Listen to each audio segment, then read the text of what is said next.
Oliver motioned with his hand to the men behind him and darted toward Blaze, Marshall, and Aurora. The men behind him followed on his heels. Blaze charged forward and slid to the ground with her leg out. Catching his legs, Blaze dropped him with a grunt. She tackled him with several fists to the head and then grabbed the black baton out of his limp hand. She held it out and stepped toward the next approaching man. Her swings connected with force and drove the man back. Marshall swung, slamming a man square in the jaw and throwing him back several feet. He lay sprawled out, unmoving. The next man dodged his punch, so Marshall crushed him in the ribs. A cracking sound rippled through the air, and he lay in a crumpled heap on the ground. Another man swung wildly. Marshall blocked the fist and struck him on the side of the head. He dropped with a thud. Blaze clutched the black baton and stood back to back with Marshall as several more men surrounded them. "You good, Marshall?" Blaze asked. "Oh, you know, just another fight with you at my back."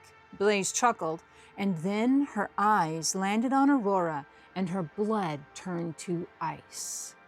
This is a scene from our new up-and-coming book, The Uprising, and it is an action scene. And so today's video is going to be all about writing an action scene that has emotion and that really captures your audience.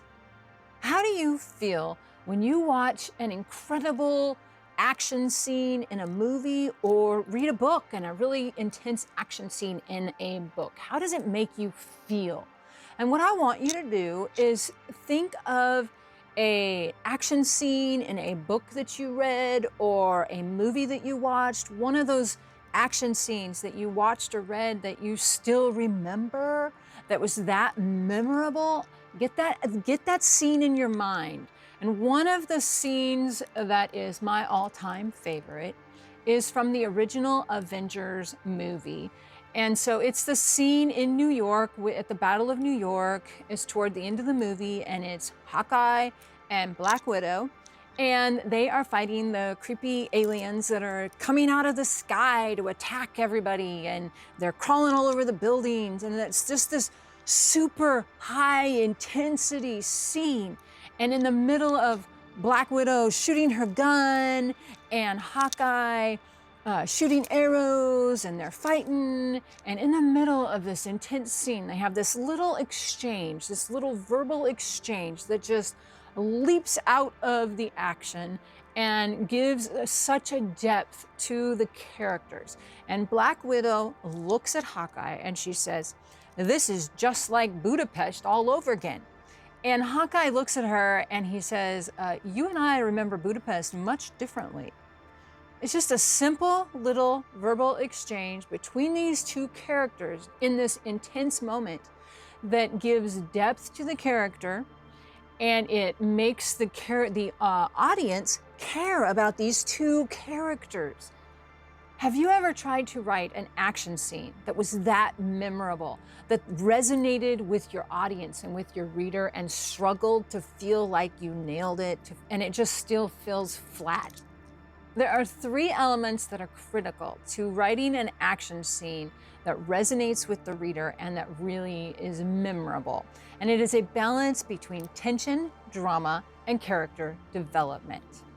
One of the reasons why Avengers is and was such a popular movie, it is still a very, very well-loved movie, is because they really nailed the balancing of tension, drama, and character development.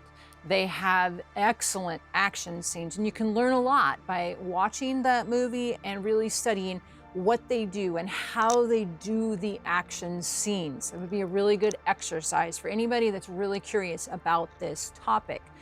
The Marvel and the original Avengers movie is a master at the action scene and balancing these three elements.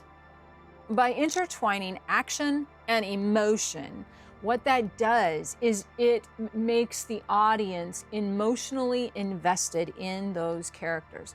So it's not just a high of action, It's also an emotion. The emotion brings the audience along with the action.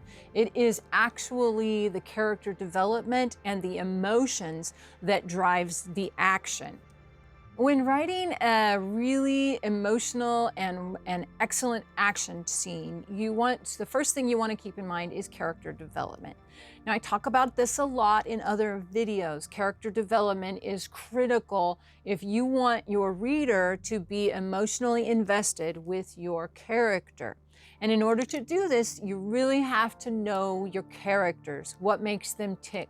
Why are they working so hard to do something or to be something? What do they want? What's the inner conflict? What's their desire? It's those things that cause the reader to become emotionally invested in your character.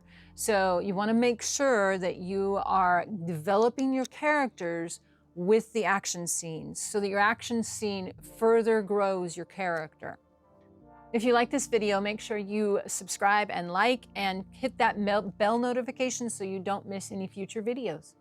Number 2 is pacing. So I don't know about you, but I love a good roller coaster. You get in the cart and they strap you in, and the cart shoots you out, and you go along and then you start going up, and it gets slower. Chugga, chugga, chugga, chugga, chugga. And you go up, up, up, up, up, and you get to the top, and then whoosh, you go down. And then the next thing you know, you're going up again, and so it slows down. And it's up and it's down, it's intense, and then you have moments of slowing down while it amps up. An action scene is, I like to think about it like a roller coaster. And your pacing is really important with an action scene. You want to make sure that you have your highs, you have your lows, you have your times of intensity, and you build momentum with those intense moments, and you want to have the emotional connection with the characters. But think about it like a roller coaster. You can't just have intensity in an action scene. Just like that scene that has so memorable, it's my favorite scene in the Avengers movie, that little exchange between those two characters. It slows down from the intensity of that scene, and you get just a slight little break. It gives the reader a chance to breathe and connect with your character, and that's all about pacing. Number 3 is sensory details. Every action scene, it's really important that you keep in mind all of the sensory details. What does your character see, hear, smell, taste, and feel? And you can incorporate those sensory details into your action scene, and that will give your action scene depth, and it will help your reader be emotionally invested in that action scene. Number 4 is use powerful verbs. So when we write, we want to use the most powerful verb possible, the most descriptive verb. And some examples of that are this. Instead of go, use speed, race, or crawl. Instead of like, use adore or relish. Instead of think, how about ponder or consider? And this is the best one when you're talking about action scenes. How about instead of hit, tap or shove or strike, clobber, and even wallop? These are all really good examples of using the strongest, most powerful verb that you can find for what you're saying. And that's what you want to do with an action scene. Make sure that all of your verbs are really descriptive and really strong. And number 5 is you want to use a mix of short sentences and long sentences. So when you use short sentences, you are going to speed things up. It's going to be faster. And when you switch to longer sentences, it slows the pace down a little bit. So if you want to go a little bit faster and then you want to slow it down a little bit, use longer sentences. Space that out, and that will also help with your pacing. When you're considering your pacing, think about how long or short your sentences are, depending on where you're at within your scene. And number 6 is the climax. So every action scene and every book, you have a climax to the action scene, and to your book, you have an ending. And so when you're looking at the climax of your action scene, you want your reader to have an emotional payoff. You want to give the reader closure for that action. You want to give them an emotional payoff, because if you're doing a good job, the reader is emotionally invested in those characters and in the action scene. And because they're emotionally invested, you want to give them an emotional payoff for going on this ride with you. Now, an example from books that I've read, because I read a lot of books, is that I read the first Divergent book. Now, I enjoyed it, so I got the second book. And I enjoyed the second book, and I was emotionally invested in these characters. And so when the third book came out, I decided I'll read the third book. Well, if you do not like spoilers, please do not listen any further to this next little second, because I'm going to give a spoiler about the Divergent series in case you haven't already read them or already know what happens in those books. So, in book 3, I'm super invested in these characters. I want them to get a happy ending. I want them to have their happily ever after. And at the end of a very intense action, intense scene, towards the end of book 3, the main character dies. Now, I don't recommend that, because what happened is I was angry. I was emotionally invested in that character. She was the main character, and she never got her happily ever after. There was no closure. There was no emotional payoff for going on this ride, this emotional roller coaster that I've invested in. There was no payoff. Do not do that, because it ruined the entire series for me.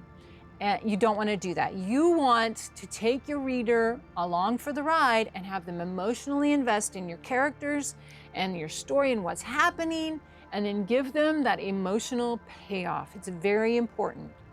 I would love for you to practice writing your own emotional action scene and share your experience with me. Share it in the comments. I would love to hear from you. Have a great day.